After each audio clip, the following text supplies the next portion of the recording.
Selamat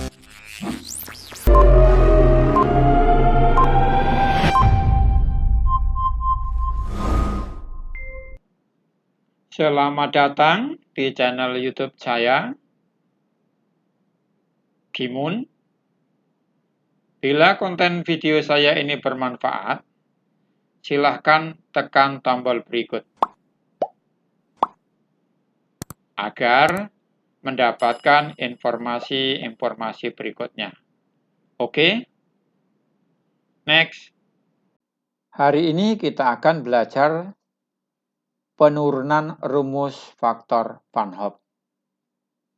Kalau kita ingat pembelajaran kimia kelas 10, bahwa salah satu manfaat belajar kimia adalah kita dapat mengetahui atau memahami pola pikir ilmiah para pakar kimia dalam menemukan teori atau hukum.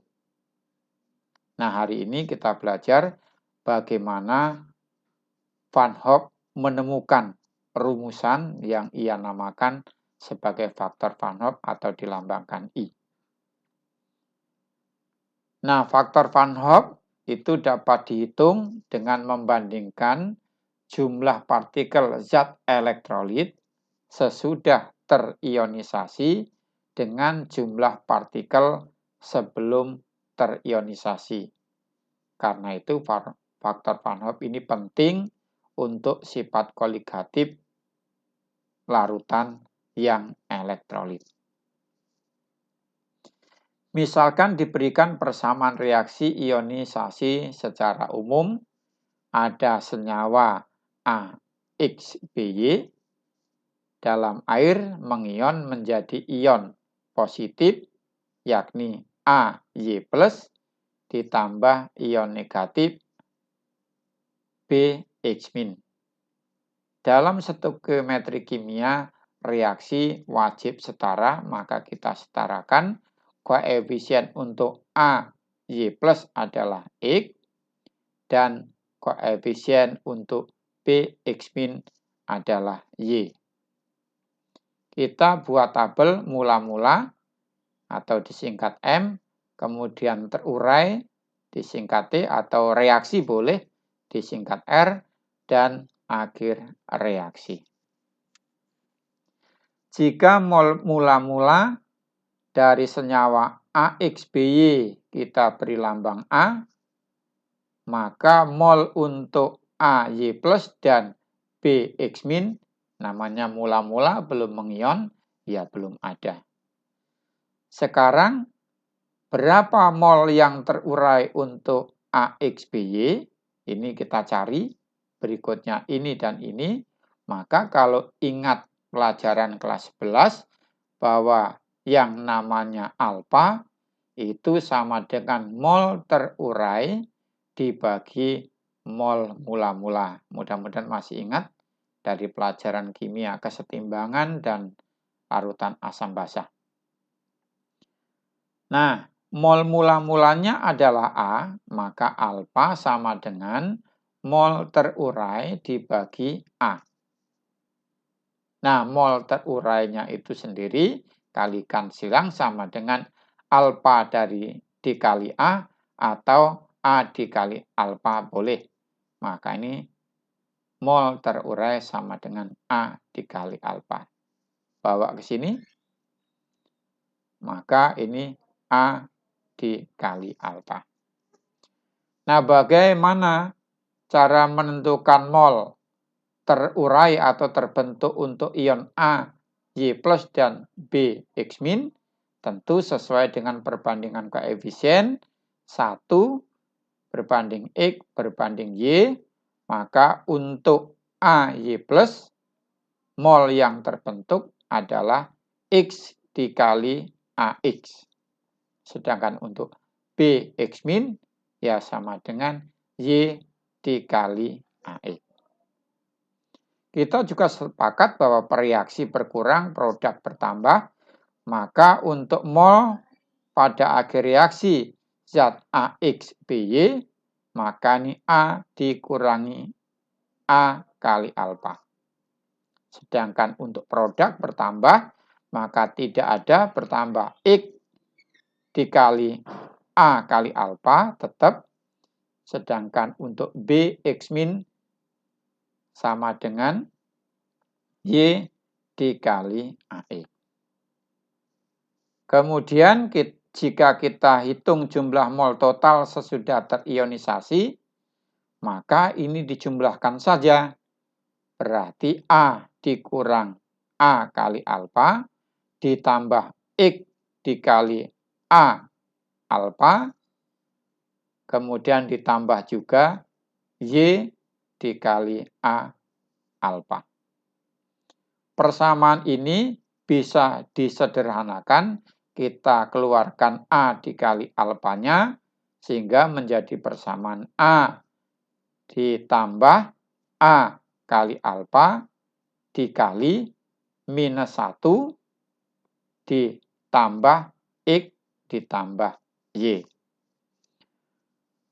Oleh Van Hoff, jika jumlah partikel yang mengion, yakni X dan Y ini, atau X plus Y ini diberi lambang N, maka persamaan ini akan menjadi A ditambah A kali alfa dikali min 1 plus N.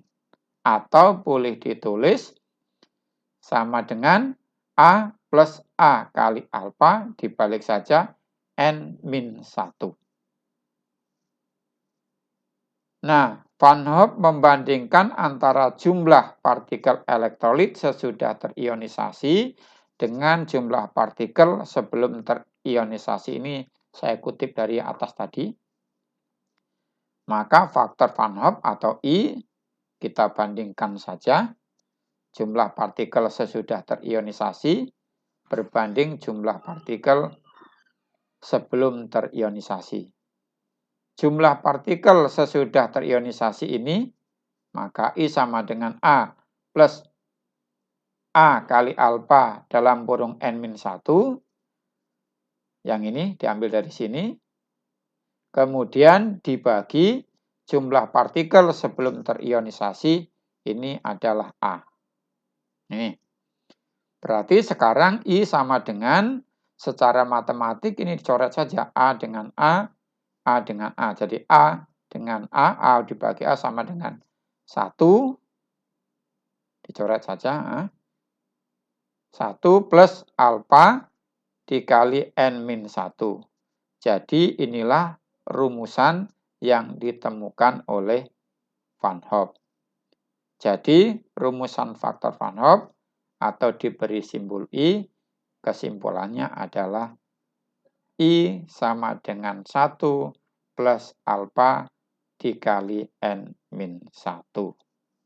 Oke, itulah pola pikir ilmiah dari Van Hoff. Untuk memahami faktor Van Hoff lebih mendalam, maka saya memberikan latihan soal untuk pemantapan konsepnya.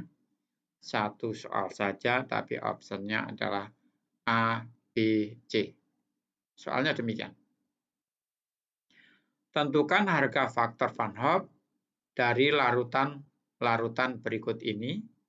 Yang pertama atau yang A, larutan asam asetat dengan rumus kimia CH3COH jika diketahui harga derajat ionisasinya atau alfanya sama dengan 0,01. Kemudian yang B, larutan garam kalium sulfat yang kita tahu rumus kimianya adalah K2SO4. Dan yang terakhir yang C adalah larutan gula. Kita tahu rumus kimia gula atau sukrosa C12H22O11. Jawab yang A.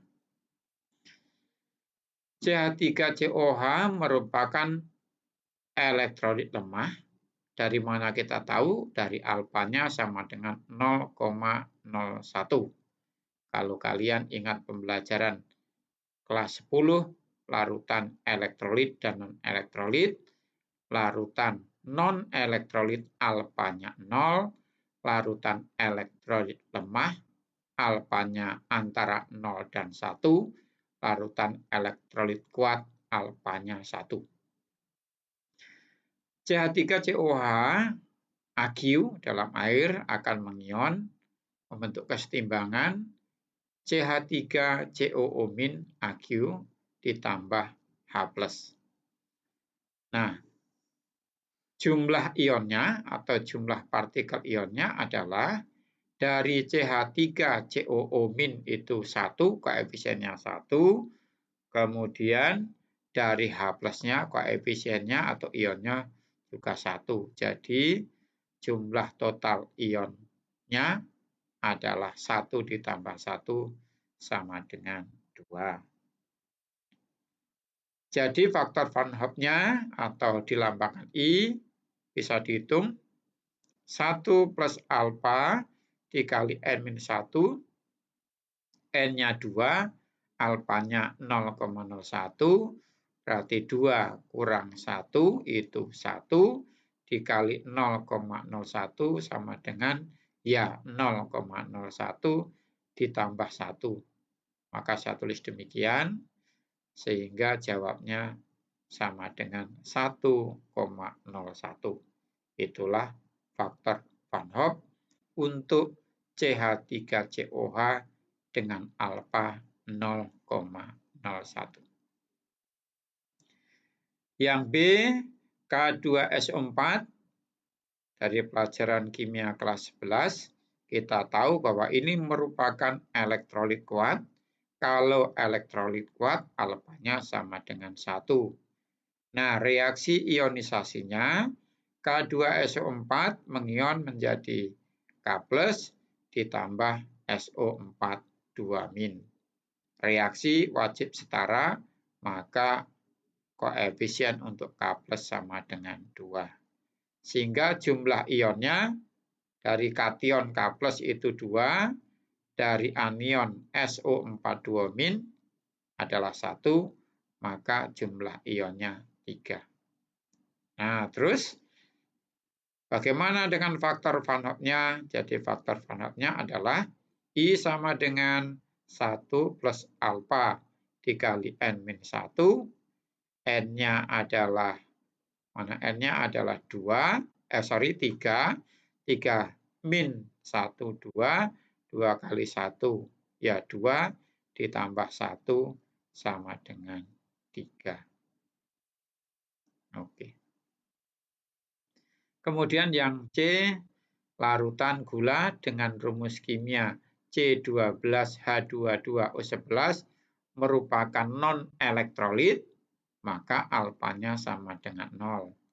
C12H22O11 dalam air tidak mengion, tetap dalam bentuk molekulnya, maka N-nya sama dengan 1.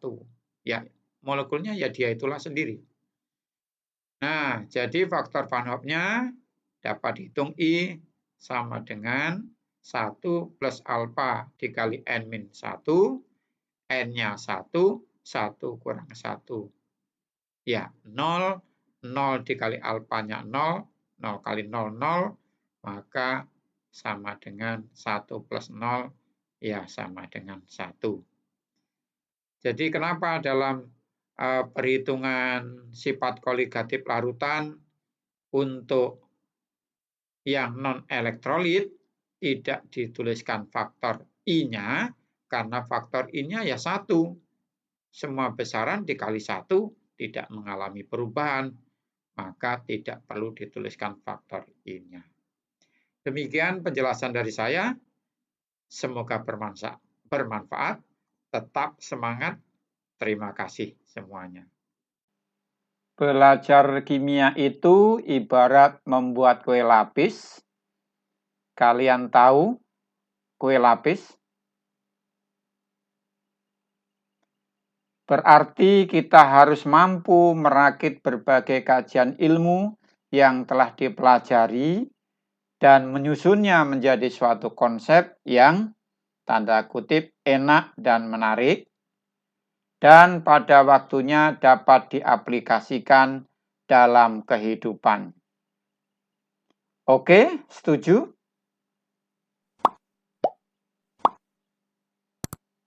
Terima kasih.